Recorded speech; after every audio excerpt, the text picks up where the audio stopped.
In 1944, witnesses near Lower Silesia reported violet light above a sealed Nazi site and tremors strong enough to reach the surrounding hills.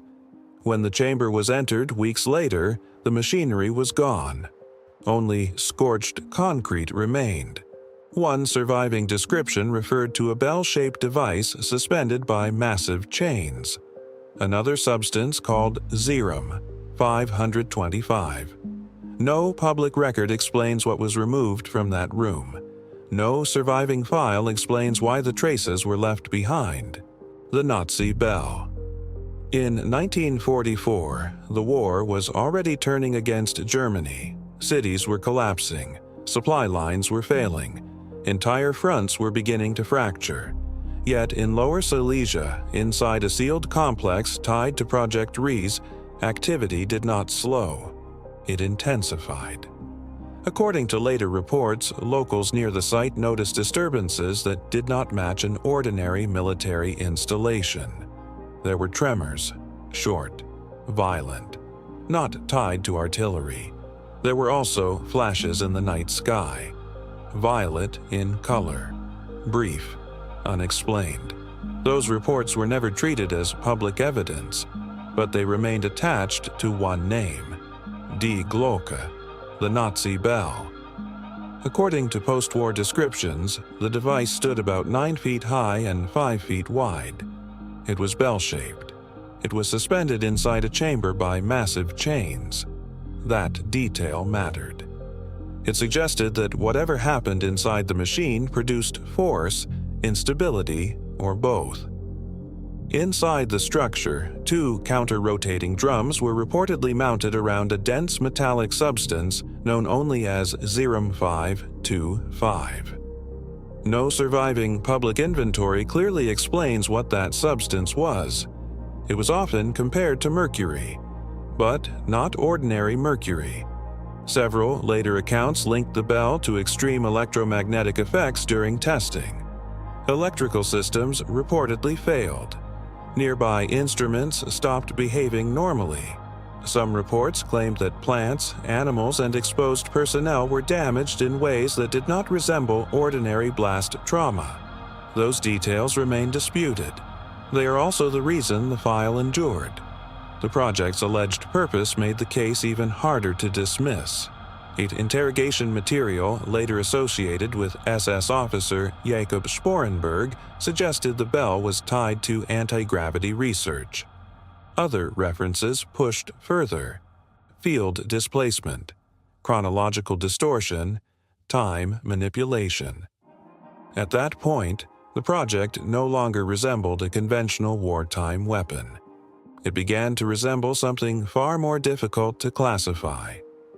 Years later, Polish researcher Igor Witkowski renewed attention to the case by citing wartime documents and post-war testimony connected to the site. His work did not close the gaps. It widened them, because the more specific the descriptions became, the less complete the record appeared. When Allied forces reached the facility in 1945, the chamber had already been cleared. The machinery was gone.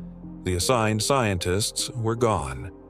What remained, according to later accounts, was scorched concrete, structural damage, and residue that answered nothing. Nothing in that room looked abandoned in panic. It looked empty. That distinction remained central to the mystery. A failed experiment usually leaves wreckage. A removed experiment leaves silence. And in the bell chamber, the silence began exactly where the physical trail should have become clear: the magnetic viewing device. By late 1943, Germany was losing control of the war in plain sight. But inside selected laboratories, some projects continued under a different logic. Not larger bombs, not faster artillery, not another aircraft frame. Something narrower, something more precise. According to fragmentary records later linked to a secure laboratory near Nordhausen, one such project centered on an instrument that did not behave like optics as they were understood at the time. The device was described as telescope-like in form, but that comparison was limited. Its lenses were not ordinary glass. Several later accounts referred to them as black crystalline elements. Its outer frame was reportedly surrounded by rotating magnetic rings. The machine did not resemble a field weapon. It resembled an instrument built to examine what should have remained concealed. The central claim attached to it was unusually specific. The device could reveal the internal structure of sealed metal objects, not by opening them, not by cutting through them, by looking through them. According to a Soviet field report cited decades later, Red Army forces recovered the device during the capture of a railway convoy carrying classified material westward. It had been stored inside a lead-lined crate. The crate bore Nazi insignia. It also carried an encrypted serial marking without any ordinary description. When tested, the instrument reportedly produced no visible beam and no obvious projection. It emitted no clear light. It showed no image on an external screen. Yet when directed toward sealed steel containers, operators claimed they could observe internal forms, gears, wiring, structural cavities, even markings are placed on hidden surfaces. If those reports were accurate, the device was doing something far beyond conventional observation. Later examination by Soviet researchers allegedly produced only a theory, not a confirmed explanation. Only a theory. The instrument may have relied on tightly modulated magnetic fields rather than ordinary optical refraction. In that interpretation, the surrounding rings were not secondary components. They were the mechanism itself. Those fields were said to interact with matter at a structural level, allowing hidden density patterns to become visible through the crystalline core. That explanation has never been publicly demonstrated. It has survived only in fragments. And the device was also reportedly damaged at the moment it was examined too closely. One account claimed the inner lens assembly degraded into powder after exposure to air. Another stated that only a single magnetic ring survived intact. Its alloy composition could not be replicated. If those reports are accurate, then the project was lost at the moment of recovery. Not destroyed in combat, destroyed by exposure. That would explain why no public patent trial followed. No complete German archive fully described the instrument, and no clear post-war design lineage ever appeared. Then another detail entered the file. In 1984, a former East German physicist reportedly gave a radio interview describing a Nazi device capable of seeing through armor without radiation. The broadcast was removed within 24 hours. The physicist was not heard from again in any traceable public setting. That claim remains unverified, but it stayed attached to the story for the same reason the story itself endured. It left a gap larger than the evidence, because if the instrument were real, it would not have changed warfare through force. It would have changed access, safes, armor, containers. Any object designed to hide its interior would have become vulnerable. And if it was not real, the remaining question is no less useful.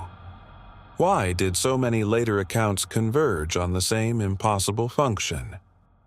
The cold generator. In February 1945, the war was entering its final phase. German forces were retreating. Command centers were being abandoned. Files were being burned. Equipment was being moved under emergency orders. Yet on the outskirts of Prague, inside a secured facility preparing for evacuation, one device was reportedly treated as a priority above conventional weapons. It was not described as an aircraft component, not a transmitter, not an artillery system.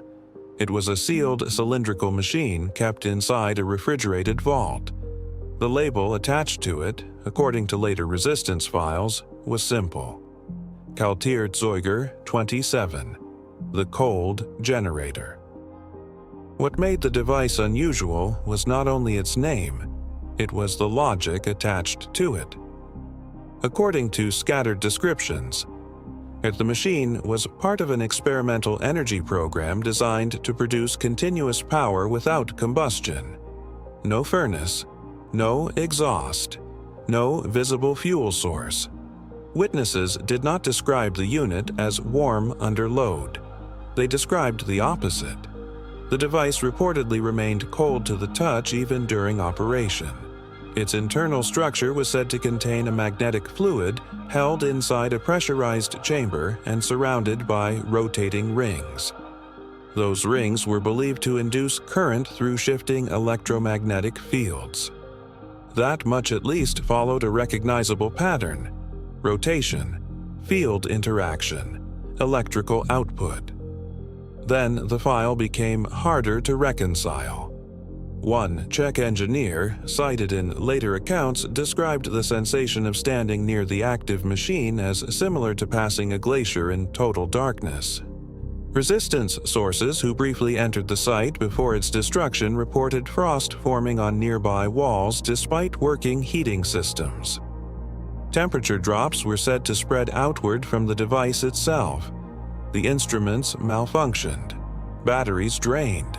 Attempts to approach the machine reportedly intensified the cooling effect rather than reducing it.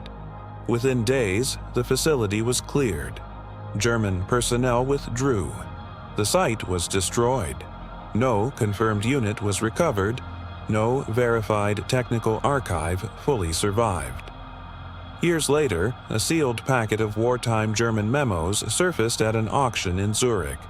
Among the papers was a schematic labeled Magnetische Umkehrkammer, magnetic inversion chamber.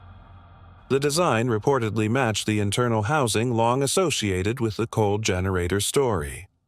It also introduced a phrase that deepened the mystery rather than clarifying it: manipulation of magnetic entropy. Whether that phrase reflected real experimental theory or later interpretation was never publicly resolved. By modern scientific standards, the central claim remains highly problematic. A machine producing useful energy without fuel, while remaining cold throughout operation, would conflict with the thermodynamic framework governing conventional power systems. That objection alone should have ended the file. It did not. Scattered references to similar concepts appeared later in post-war Black Project discussions tied to exotic energy research in both Soviet and American circles. The cold generator was never named directly, but the principle did not disappear. That may be the most persistent feature of the case. Not proof, not recovery, not replication, only recurrence. And if the machine worked even briefly, then the question is no longer why it vanished. The question is why a device described as silent, fuel-free, and cold was removed before anyone could establish what it actually was: the Sonic Paralysis Weapon. In the autumn of 1944, at a testing ground north of Berlin, one reported weapons trial produced no visible wound pattern at all. Subjects collapsed. Some remained conscious. Some could not move. No shrapnel was involved. No gas cloud was reported. No conventional projectile appeared in the record. The project was later identified in fragments under the name SHAL, sound fracture. The designation fit the claimed effect. It did not explain the mechanism. According to post-war intelligence material, the device resembled a heavy acoustic cannon mounted on a mobile frame. Its forward emitter was described as dish-shaped and nearly 2 meters wide. The scale suggested range. It also suggested concentration. This was not a system built to spread sound broadly.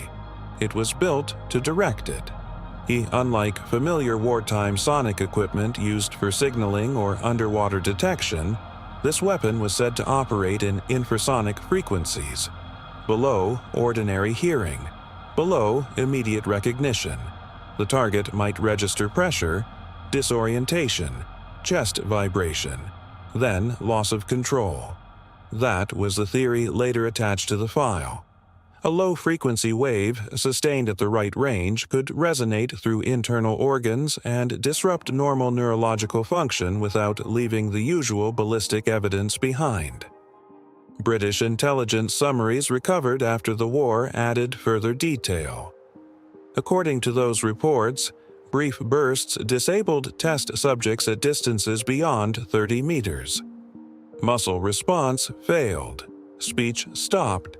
Motor function collapsed. In one reported case, the heart rhythm became irregular for several minutes before stabilizing without visible injury. That detail remained difficult to ignore. The absence of physical trauma made the file harder to classify. A standard weapon leaves a measurable path: impact, entry, residue. This device, if the reports were accurate, left almost none of that. Only effect. Another fragment kept the file alive. One attributed note linked to SS physicist Hans Kammler referred to sustained modulation between 7 and 9 Hz. Whether that number reflected an actual engineering threshold or a later reconstruction was never publicly settled, but it remained in circulation. And so did the implication. This was not crowd control. It was a targeted neurological weapon. By 1945, the testing site had reportedly been reduced to rubble under Allied bombing. That should have ended the trail. Instead, an OSS memo dated July 1945 referred to a convoy intercepted near Hamburg, carrying components from an unidentified frequency-based weapon system. The recovered material was cataloged only as a non-lethal prototype array. The wording was narrow. The secrecy around it was not. No public blueprint followed.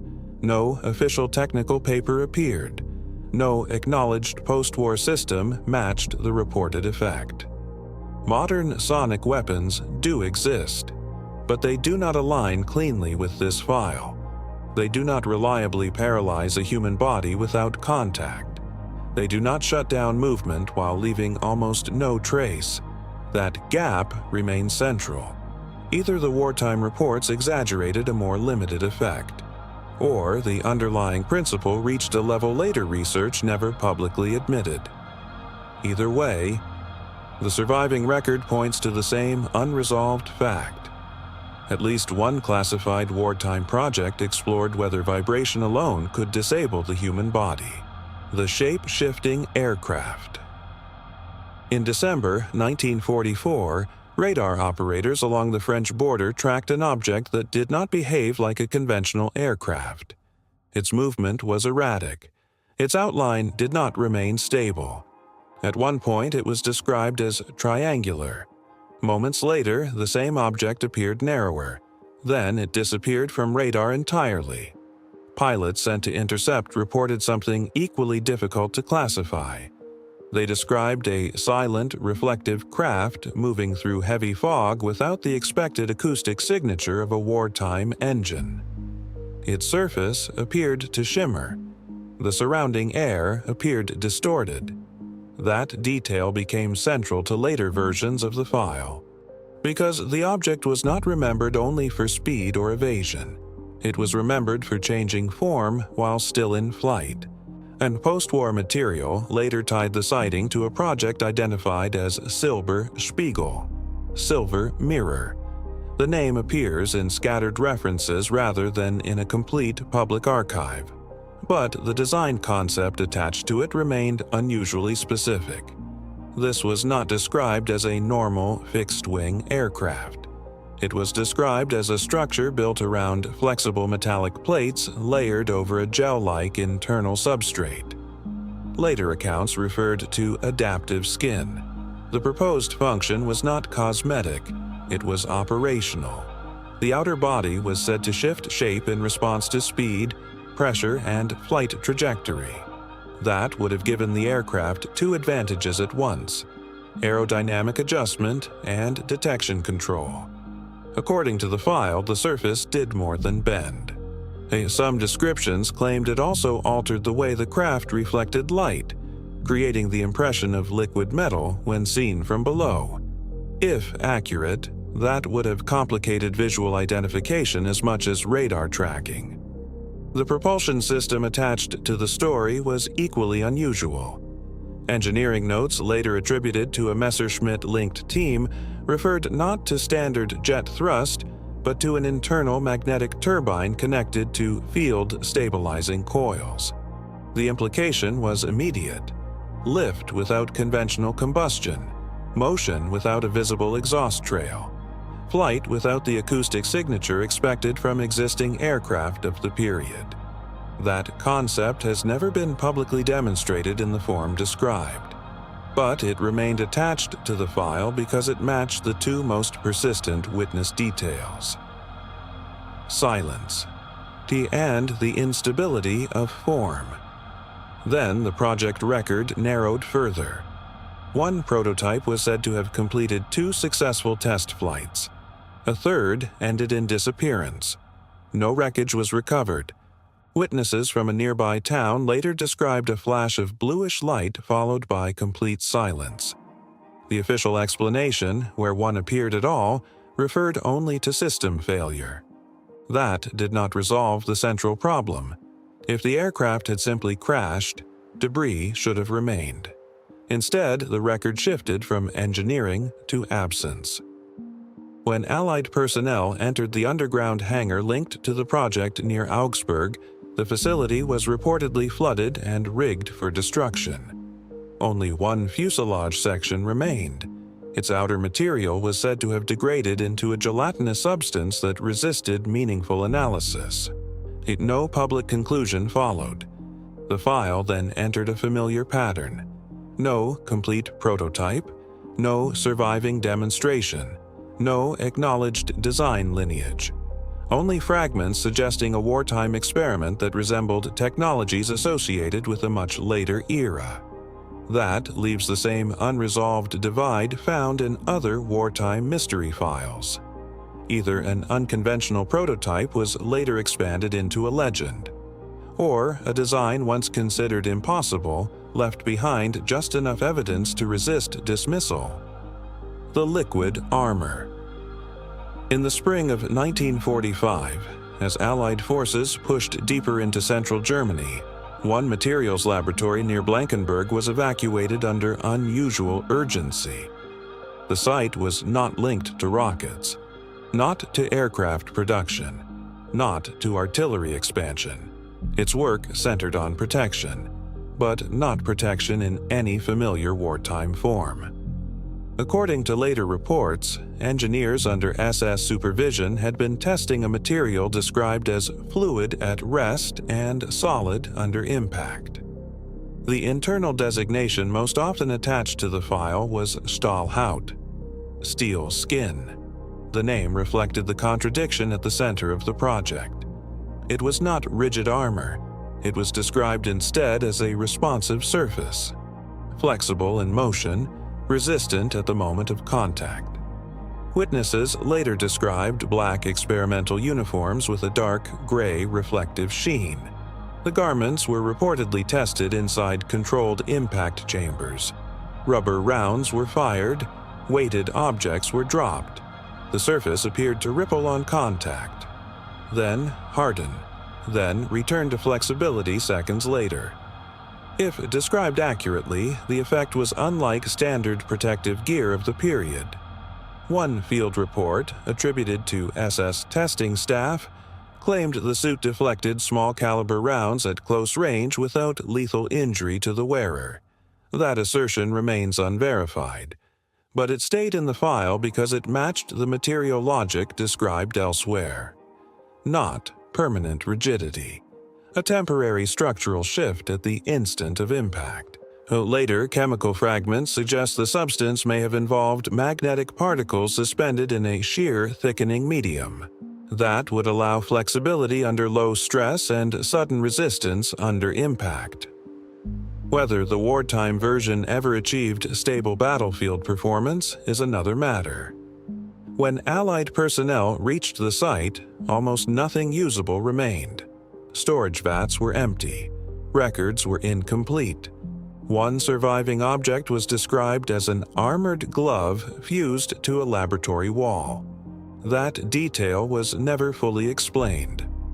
A classified OSS summary dated August 1945 later stated that the active compound had degraded during storage. Attempts at reproduction reportedly failed due to instability after synthesis. That may be the most important detail in the file. A laboratory material and a deployable military technology are not the same thing. A concept can function briefly under controlled conditions and still fail in storage or transport. That possibility does not weaken the mystery. It refines it. The project may not have produced a battlefield-ready suit. It may have produced something narrower, a proof of concept, a material effect, a demonstration that impact response could be engineered into a surface long before such ideas entered mainstream defense research. Decades later, modern flexible body armor began to use similar principles. The resemblance to the older file remained difficult to ignore, not because it proved the wartime project in full, but because it preserved the same underlying idea. Armor that does not stay hard. Armor that decides when to harden. The Thought Amplifier.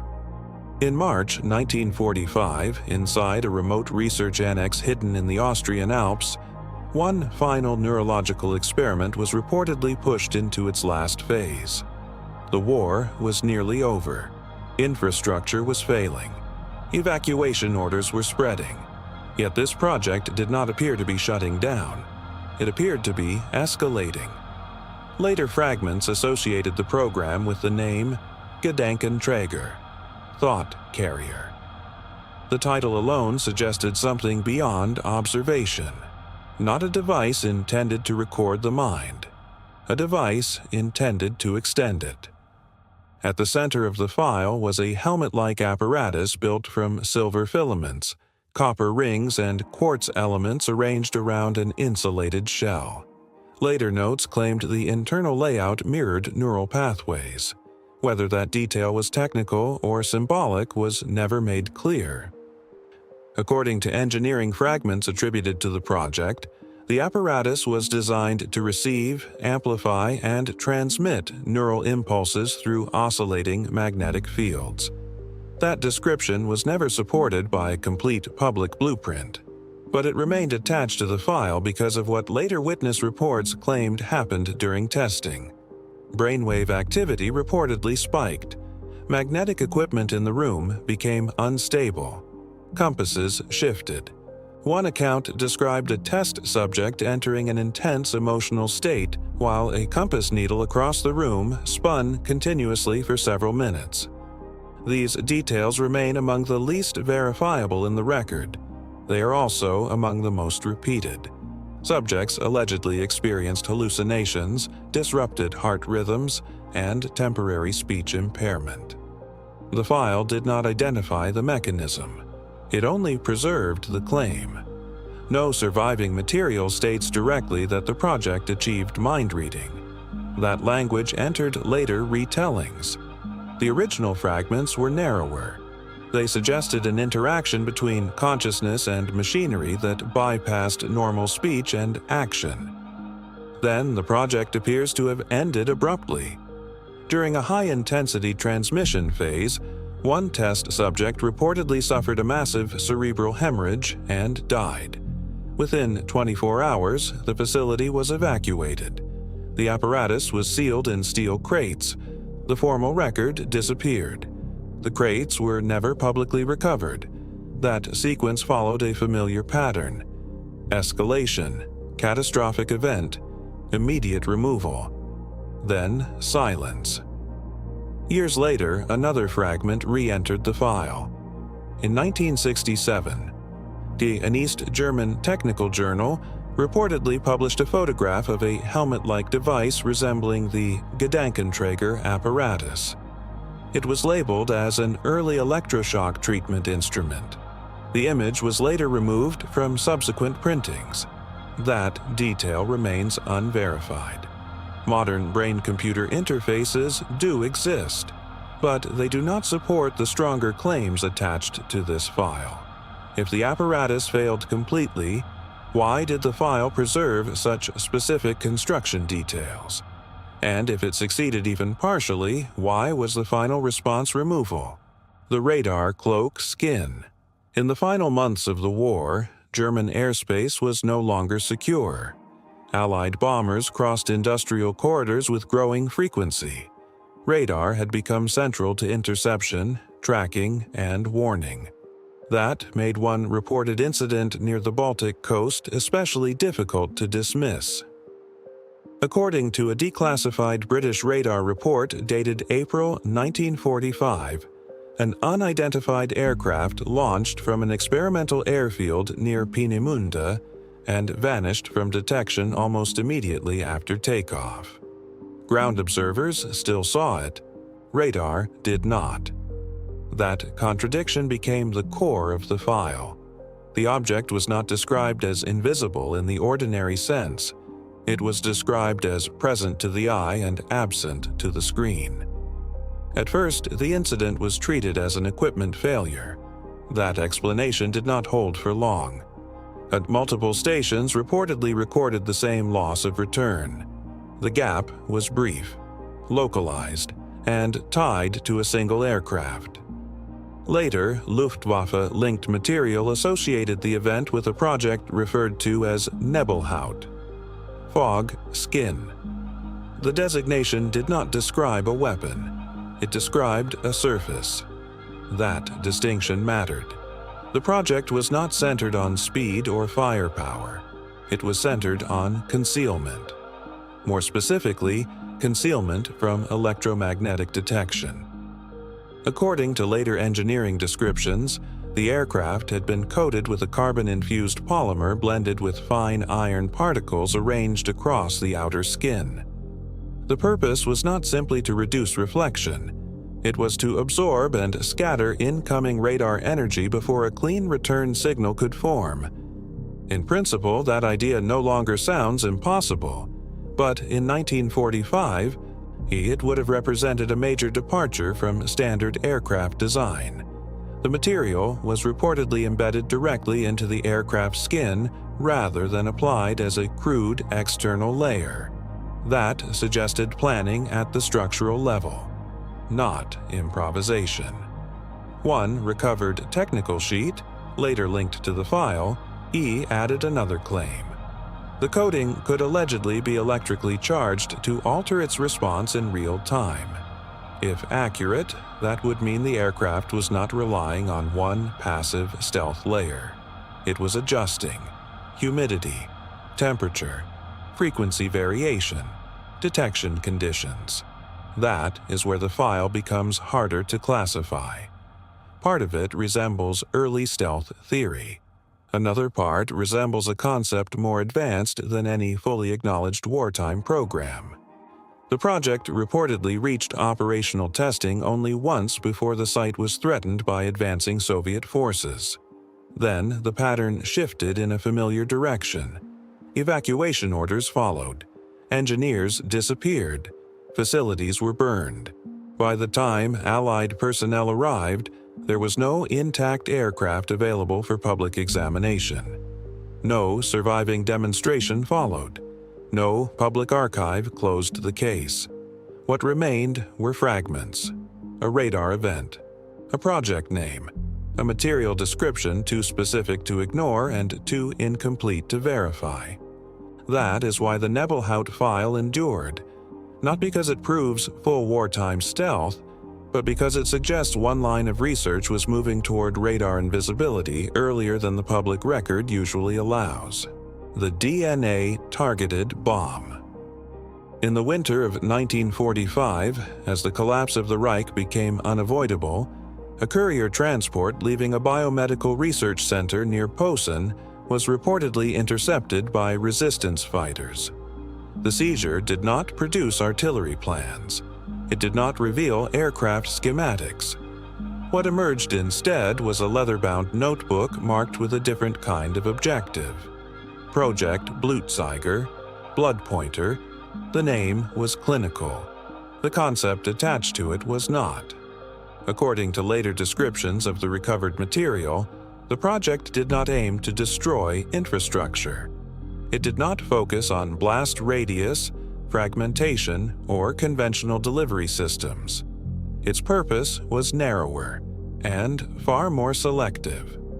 The notebook allegedly outlined a biological weapon designed to identify and affect individuals based on inherited genetic markers.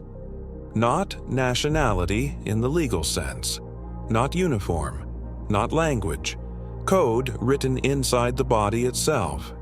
That is what made the file so persistent. It moved the logic of war away from territory and toward biology. The project was reportedly developed under the SS Eugenics Division in cooperation with university-trained molecular researchers. That detail fit the ideological framework of the regime. It also raised an immediate technical problem. The theory aligned with Nazi racial obsession. The science required for execution did not clearly exist in 1945. That gap never disappeared from the file. According to the notebook summary cited later, the proposed weapon relied on a biological agent dispersed as an aerosol. The payload would remain inert in most exposed individuals. It would activate only after encountering a targeted genetic sequence or associated protein pattern. The terminology preserved in the file referred to inherited marker clusters assigned to ethnic categories defined by Nazi doctrine. That language mattered, because it suggested the project was not written as a fantasy. It was written in the vocabulary of classification: cold, systematic, administrative. The goal was not mass death without distinction. The goal was selective death masked by ordinary exposure. Some later descriptions referred to the idea as surgical genocide. The phrase is extreme. The logic behind it is difficult to ignore. The technical difficulty is equally obvious. A functioning DNA-targeted weapon would require extraordinary precision. Populations overlap. Markers are shared. Expression varies. Delivery is unstable. That is where the file becomes more complex. The ideology behind the project was real. The technical maturity required to complete it almost certainly was not. No confirmed prototype of the weapon was ever recovered. No tested dispersal system entered the public record. The scientists attached to the project disappeared in the final weeks of the war. The notebook itself was absent from the Nuremberg trials. That omission remained significant. Authentication of a document is not authentication of a weapon. It proves a line of thought. It does not prove a finished system. Still, that line of thought may be enough to keep the file open, not because it proves the bomb was built, but because it proves someone was trying to imagine how genocide could be reduced to a coded biological filter. The Underground Submersible Train. In the final months of the war, beneath the Owl Mountains of southwestern Poland, Allied reconnaissance began to uncover signs of a construction effort too large to dismiss as a temporary shelter network. The project was already known in part. Riese, giant. Its tunnels and chambers had entered the wartime record. What had not entered clearly was the purpose of the deeper sections. According to later intelligence fragments, some of the lowest passages did not resemble standard bunkers, storage galleries, or personnel corridors. They curved with unusual consistency. Their walls were described not as rough military concrete, but as smooth surfaces interrupted by copper coils, magnetic relays, and structural channels that suggested a system rather than a shelter. That distinction changed the file. A bunker protects what is placed inside it. A transit system is built to move something through it. That second possibility became central to later reports tied to the site. An OSS field summary dated May 1945 allegedly described one section of the underground network as infrastructure designed not for movement on foot, but for a vehicle operating without wheels, without rails, and without ordinary engine noise. That language aligned with another term that later appeared in recovered blueprints: Unterstrombahn, sub-current rail. The phrase did not refer to a conventional train. It referred to a capsule. One design description compared the shape to a torpedo housed inside a sealed tunnel. The vehicle was said to move by linear magnetic acceleration through a controlled low-resistance tube. Not pulled. It's not pushed by standard locomotive force, propelled by electromagnetic pulses distributed along the tunnel walls. Later schematics reportedly described magnetic levitation rather than physical contact with any track surface. The capsule would hover. Air would be evacuated from the tunnel before launch to reduce drag. The logic behind the design was immediate: speed, silence, secrecy. A network like that would not have been built for civilian convenience in 1945. It would have had strategic value: rapid underground transfer between protected facilities, personnel, research material, possibly evacuation, possibly something else. That is why the file never rested comfortably inside ordinary wartime engineering. A project of that scale would have required immense power, enormous material commitment, and long-term planning at a moment when Germany was already under severe strain. That contradiction is one of the strongest objections to the story. Yet fragments persisted. Allied intelligence reportedly photographed incomplete capsule sections and magnetic ring assemblies before the material disappeared into restricted handling. A British memo from 1946 later described the project as impractical, though disturbingly visionary. Decades later, modern proposals for vacuum transport systems began to echo the same basic logic: low-pressure tubes, minimal drag, electromagnetic propulsion. That parallel does not prove the wartime project was completed. It does show that the central design was not meaningless. That leaves Project Riese in a more complicated position than many other wartime mystery sites. The location is real. The tunnels are real. The hidden construction effort is real. What remains uncertain is how far the engineering inside those depths actually advanced. Conclusion: taken together, these 10 projects do not point to a single hidden miracle beneath the war. They point to something less complete, and possibly more credible: a pattern. Across separate sites, separate files, and separate categories of research, the same sequence appears again and again. An experiment moves beyond ordinary military logic. Its purpose becomes harder to classify. Its documentation narrows. Then the physical trail stops, not always in fire, not always in failure, sometimes in removal. That distinction remained central to every file in this record. Some of these inventions stand closer to known science than others. The liquid armor does not belong in the same category as the Thought Amplifier. The Radar Cloak Skin does not carry the same burden of proof as the Bell. The Underground Train may reflect exaggerated ambition. The DNA-targeted bomb may reflect ideology moving ahead of technical capacity. But none of those differences fully closes the record, because the issue was never that every claim had to be true in full.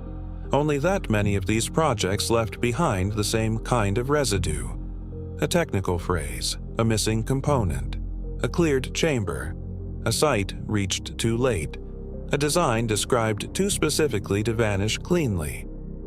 After 1945, the war ended. The search did not. Allied and Soviet teams moved quickly to recover scientists, prototypes, notes, and anything that could be repurposed before the other side reached it first. That much is not speculation, it is history. The uncertainty begins after recovery. What was examined? What was dismissed? What was absorbed into later programs? And what was left outside the public record entirely? That is why these files remain unstable decades later, not because they were proven, because they were never resolved. The most difficult possibility is not that every invention on this list was real.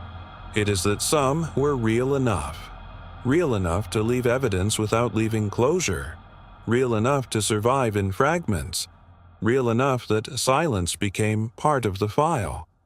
The surviving record does not settle that question. It only shows where the record stopped, and in case after case, it stopped just before the full picture should have become visible.